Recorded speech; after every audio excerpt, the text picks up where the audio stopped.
Tonight, scientists advise against mass prostate cancer screening for men. The Health Secretary says he'll consider the recommendations, while prostate cancer sufferers like Derek argue a national programme could save lives. If you don't go and get it checked, then it might be too late by the time you do get it checked. So there should be a screening test, definitely. Also on tonight's programme. Sir, why is your name in court documents? Speak to us. A former Scottish UKIP and Brexit Party MEP denies taking payment from a pro-Russian campaign. Plans to house asylum seekers in military barracks in Inverness look set to be delayed. Coming up in the sport, Martin O'Neill expects Sunday's match against Hibs to be his last in charge of Celtic as he prepares to make way for the incoming new manager, Wilfred Nancy. I'm Laura Goodwin and this is Reporting Scotland.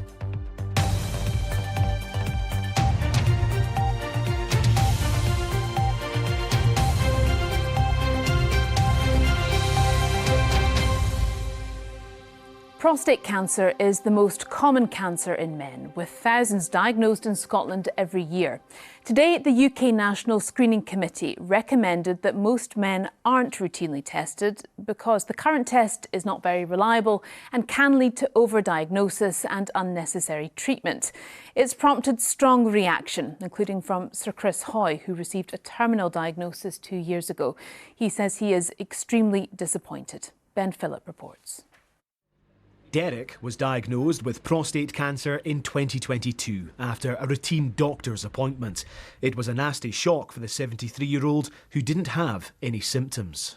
I'm sure there's loads of chaps out there that have got something that's not right, you know, and if you don't go and get it checked, then it might be too late by the time you do get it checked. So there should be a screening test, definitely. No, I would say they should check as many people as they can. But today, the UK National Screening Committee decided not to recommend routine testing for all men. Instead, only those aged 45 to 61 with specific mutations will be offered screening every 2 years. Prostate cancer is the most common cancer in men, mainly affecting those over the age of 50.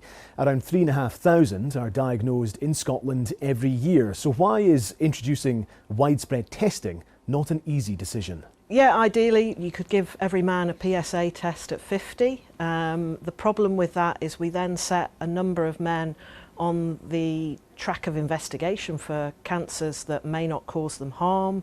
We induce anxiety, we induce problems with the treatment for prostate cancer that don't require treatment. In terms of cost and benefits, that's a very difficult thing to square. Sir Chris Hoy has been among high-profile names in support of earlier checks. The Olympic cycling champion has advanced prostate cancer. Today he said he was extremely disappointed and saddened by the NSC's recommendation. I mean, while it's disappointing, in some ways it's understandable because of the PSA being such a blunt tool. So we need a better tool. We need the scientists to develop those other tools so that there's simpler testing. And that's what we all hope for. And that would be the best outcome. But we've no idea when that can come. The Scottish Government could decide to implement the changes. It said it takes the NSC's recommendations seriously. Derek is now part of a prostate cancer support group at St Johnstone and has been successfully treated and given the all clear. Ben Phillip, Reporting Scotland. A prominent Scottish former MEP for Nigel Farage's Brexit Party has denied taking large payments as part of a pro-Russian influence campaign in the European Parliament. Evidence presented to a court shows cash was set aside for David Coburn by a man accused of being a Russian pawn. There is no evidence Mr Coburn accepted or received cash. Wira Davis reports.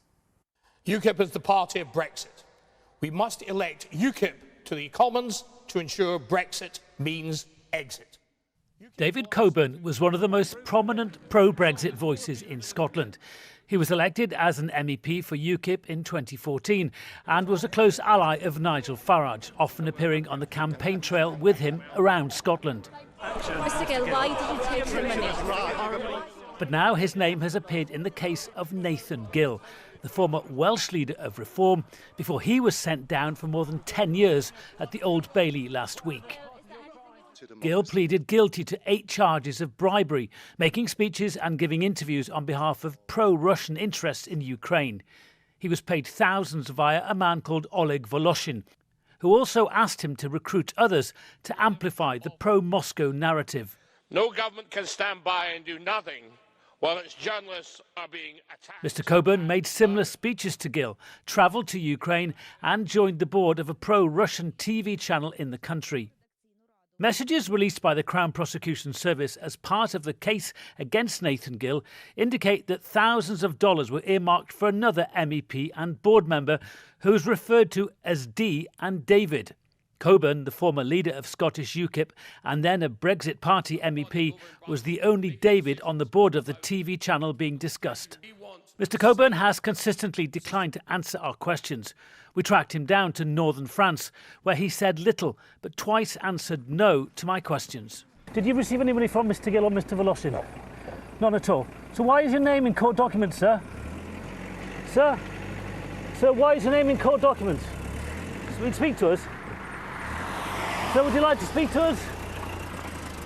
In the wake of the Gill scandal, police investigations continue into whether others took money.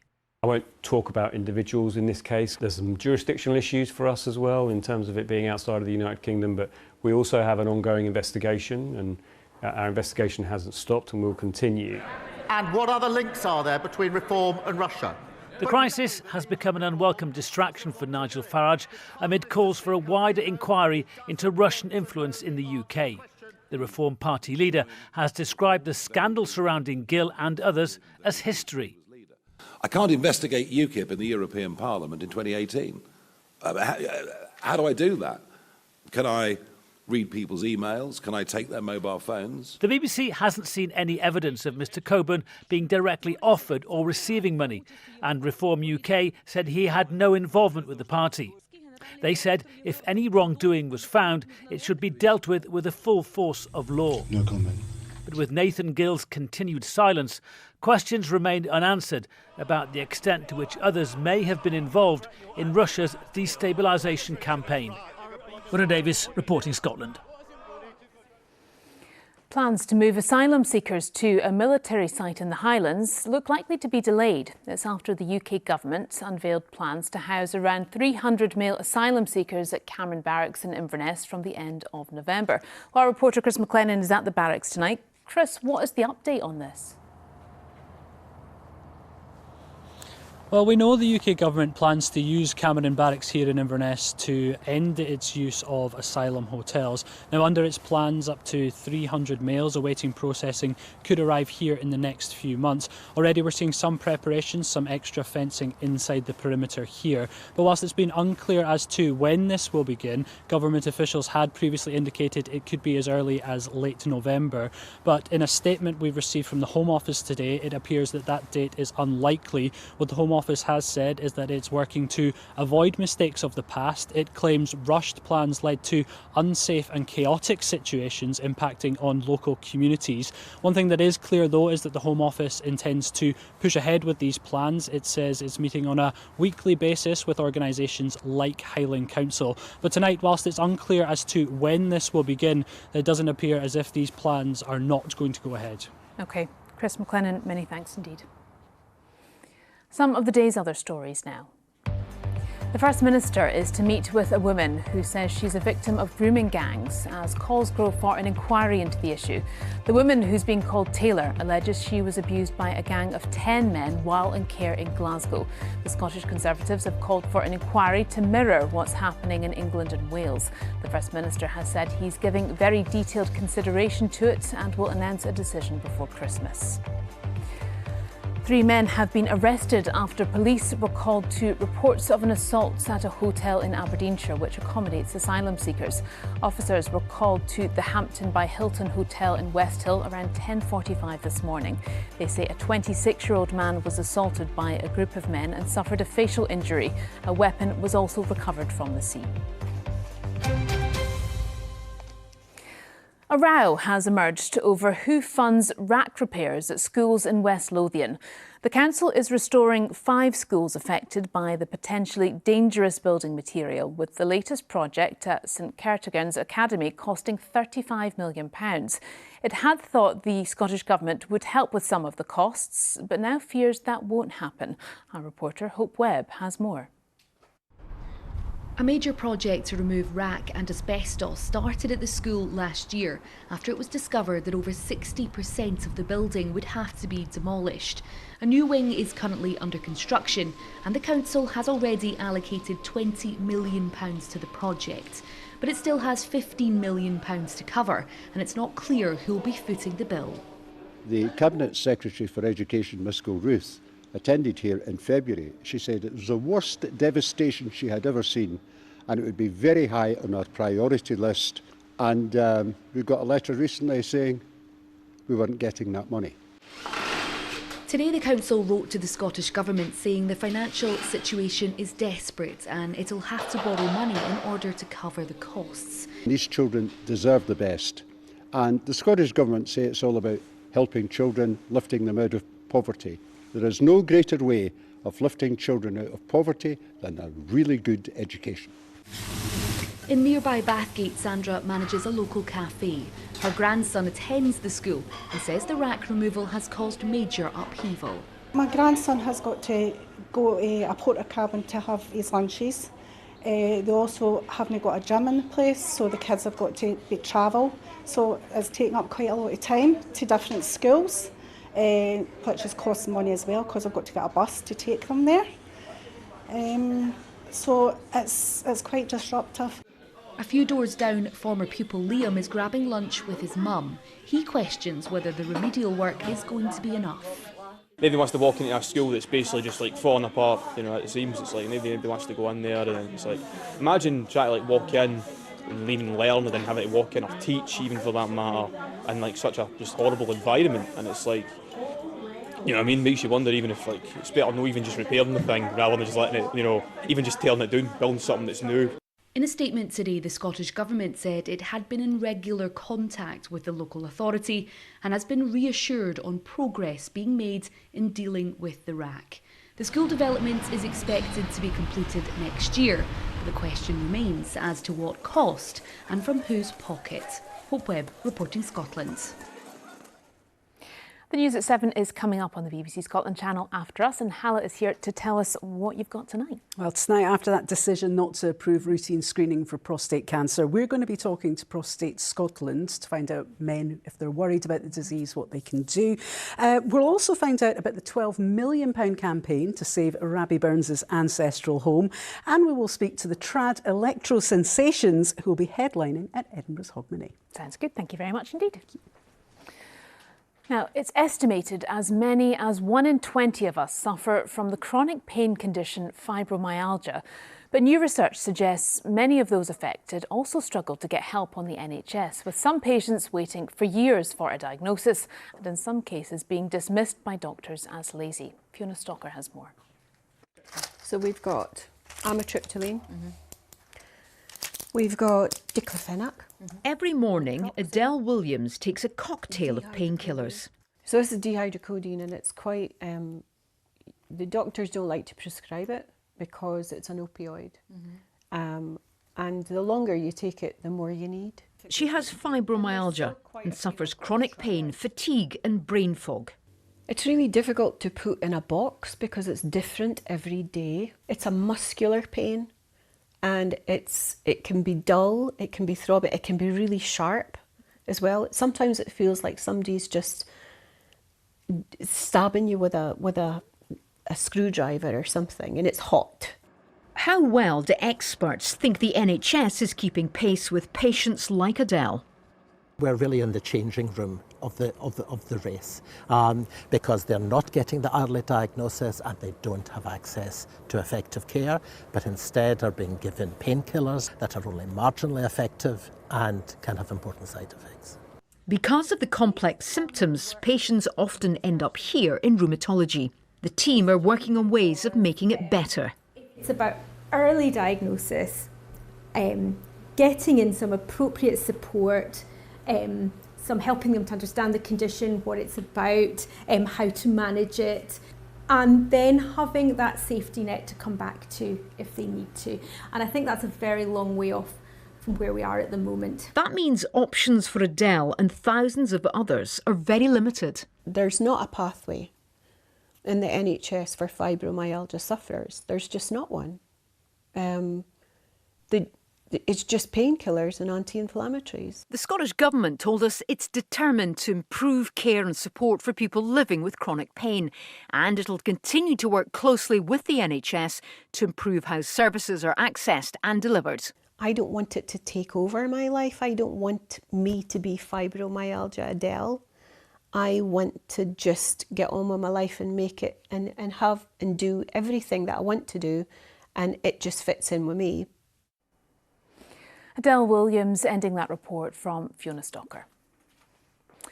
Now, with St Andrew's Day just around the corner, many people are thinking about taking part in events to mark it. And that's just what thousands of pupils in schools across the country have been doing today as they joined in the online unveiling of what's being billed as a new children's Scottish national anthem. Gillian Sharp reports. Scotland, we're land of Scots. Children have been finding their voices at this Glasgow school today, just one of more than 500 from the Highlands to the borders where they've been celebrating Scotland. I like the Iron Bird bit. I'm going to sing the song with my family. It was really nice, and I like the music that they play because it tries to teach you life lessons and how to be yourself. I like joining in with my friends and singing and dancing. Come give us a hand, give it all you've got. Streaming from their Edinburgh base, We're the Land of Scots is the brainchild of Fishy Music, a charity which brings music and singing to youngsters. For years, they've been asking for a song about Scotland. We want a song about being Scottish. We want to sing about that and about Scottish stuff. So that's what set us in motion, thinking, oh, I wonder, is there room for a Scottish anthem for kids? The song celebrates Scotland through children's eyes, music, cheering at football, the landscape, cities, words. It's not about some big war or battle at another time, or, you know, they very much wanted it to be about their experience and about them. And I don't know if there are many songs for children about that sense of community and belonging. Scotland, we're land, we're the land of Scots. Gillian Sharp reporting there. Right, let's get tonight's sport with Lewis. It was a busy night last night. I had to write it all up. And an undefeated night. Yes, It might have felt like a defeat perhaps for Rangers and Aberdeen given the nature of their draws. But yes. Listen, an undefeated night, we'll take it. Hey, if you say so, Lewis, I believe you. All right. That's me, I've said it now. Thanks, Laura. Hello there. Well, we'll start tonight with Celtic because Martin O'Neill expects Sunday's clash with Hibernian to be his final game as interim boss of Celtic, with Columbus Crew head coach Wilfred Nonsie set to be appointed as permanent manager at the start of next week. Well, O'Neill will leave the club with a chance of progression in the Europa League, having led them to a 3-1 victory away to Feyenoord, with goals from Yang, Rio Hatate and Benjamin Nygren. They're now in the playoff spots with 3 games to go. It's been going a little bit up and down, not the way we've wanted it to, but I think lately we've stepped in the right direction and had way more wins, so it's going the right direction, and we will continue this way. Now, Rangers captain James Tavernier insists his side can still reach the knockout stages of the Europa League despite taking just 1 point from their opening 5 fixtures. It's been a European campaign to forget for the Ibrox. Ultimately, being a Rangers player, you have to win every single game, and that's what the fans require. No matter who we play, and that's what we have to do from now to the end of the games in this competition. So it's definitely not over, but we have to build from this. Aberdeen defender Nicky Devlin admits their frustrating draw with FC Noah is a missed opportunity, which leaves their hopes of Conference League progression hanging by a thread. Just 2. With it being a home game, we wanted to progress in the competition. We obviously felt tonight was one of the games that we had to win. It's obviously made it very, very difficult now to qualify. We'll have to kind of have to try and win the last 2 games and hope kind of other results go away. But yeah, it's as you say, I think it's a missed opportunity tonight. And more reaction to those games on the BBC Sports Scotland website. But now we'll move to the domestic game and what is a fascinating clash between the league leaders' Hearts and one of the informed teams in the division, Motherwell. The two meet at Fir Park tomorrow afternoon following Derek McInnes's men suffering their first league loss of the season in a 1-0 defeat to Aberdeen, while the Steelmen cruised to a 2-0 victory over Hibs in midweek. And a win for Jens Bertolaskau's side would be their 5th league win in 6 games and would move them just 6 points behind the Jambos. Something that hangs about you when you lose a game. You don't sleep right, you can't wait to get back to work and just set about the next task. And the task now is Motherwell. We've not got time to dwell on Aberdeen anymore. But we have only got ourselves to blame for not winning the game, only got ourselves to blame for not getting something for the game. We were the better team and we've lost a game. We'll play poorer and win games, I'm sure. But we move on to Motherwell now. We are enjoying that it's going well. Our supporters are, which is great. And we want to keep doing well and also doing even better. So we get even more competitive. And when we play Hearts on Saturday, I hope that we have learned the lesson from last time we met them, that it is a team you can never rule out, no matter how dark and difficult it looks for them, and we need to have that in mind. Scotland head coach Melissa Andreatta believes having a Women's World Cup staged in Scotland would galvanise the nation. Hampden Park and Easter Road are part of the UK's formal bid to host the tournament in 2035. Andreatta was speaking after her team drew 1-1 with Ukraine in a friendly in Spain this morning. Celtic midfielder Maria McInerney scored an injury time equaliser on her debut, would you believe? What a moment. The support that we've seen for the men will grow for the women. I think for all our young players, both boys and girls, having these inspiring athletes doing it on the world stage, and I think we'll see participation rates grow, which is what we've seen in Australia, and then also the facilities, the investment there, and even in the programs with the staffing and everything that comes with that. I think we'll just see more investment, more growth, and an even higher level of performance. After missing out on a place in the final of the European Curling Championships, Scotland's men are now trying to clinch bronze. They're up against Italy in the 3rd place playoff, and it's going well so far. They're currently leading 6-3 after 7 ends. Scotland's women will play Sweden in their final tomorrow. And there we go. And Laura, I know it's not until 2035, but we're chatting more about that Women's World Cup potentially coming to Scotland over on the news at 7, so ahead of the game. Yeah, good to be ahead of it. Listen, quick question. Fan of a tracksuit, aren't you? Oh, yes. Particularly, I think Martin O'Neill was rocking it recently, wasn't he? Well, funnily enough, take a look at this because there we go. Vincent van Gogh was known to have painted around 35 portraits of himself, but none ever looked quite like this.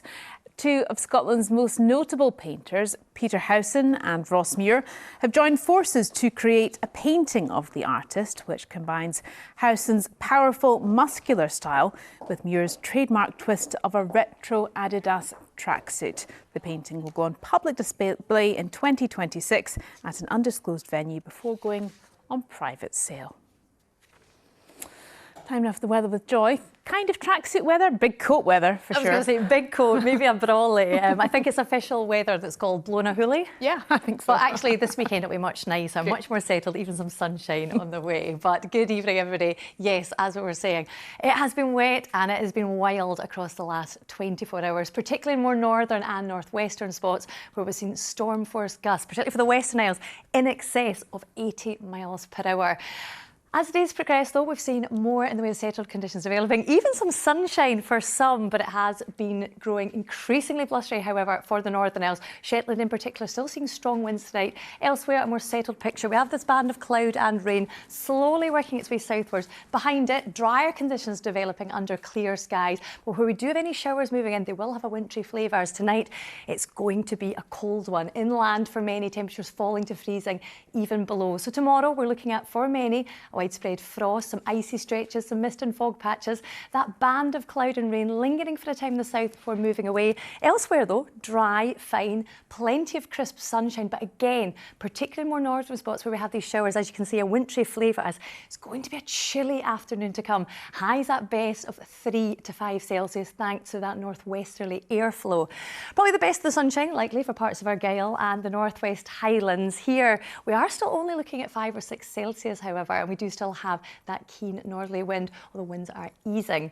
Moving into overnight, well, for the most part, it's going to be dry under clear skies. Actually, a colder night to come tomorrow night. Lows of -3, -4 Celsius possible, but dry and settled because we will be seeing a ridge of high pressure building and us between those two areas of low pressure. So a frosty start, potentially an icy one for some, a dry one, more in the way of widespread sunshine on Sunday, just the odd wintry shower. But again, feeling chilly out there. We do still have that northerly wind, particularly in the north. Temperatures really struggling to get above 1 or 2 Celsius. Highs of 3 or 4 Celsius at best. Quite a change to come overnight though. We'll see cloud thickening and then this heavy persistent rain pushing in, bumping into the cold air, initially falling as snow, that turning more to sleet and snow and then rain as we do have a southerly airflow developing. And even by morning, quite a difference between the central belt and the south. Lows of 6 Celsius compared to the north. It is still going to be below freezing. Monday will be wet and windy for all. We have this heavy persistent rain moving in from the south, slowly working its way northwards and eastwards. Behind it, some drier conditions. And with that strengthening southerly wind, again, quite a contrast in temperatures, peaking at 11, 12 Celsius in the south, still struggling though in the north to get above 4 or 5 Celsius and staying unsettled into next week. That's your forecast. Joy, thank you very much. Now, tonight's main news again. The UK National Screening Committee has recommended most men aren't routinely tested for prostate cancer because the current test is not very reliable. The Health Secretary says he'll consider the recommendations while prostate cancer sufferers argue a national programme could save lives. The prominent Scottish former MEP for Nigel Farage's Brexit party has denied taking large payments as part of a pro-Russian influence campaign in the European Parliament. There's no evidence Mr Coburn accepted or received cash. And that's where we leave you. Bye-bye.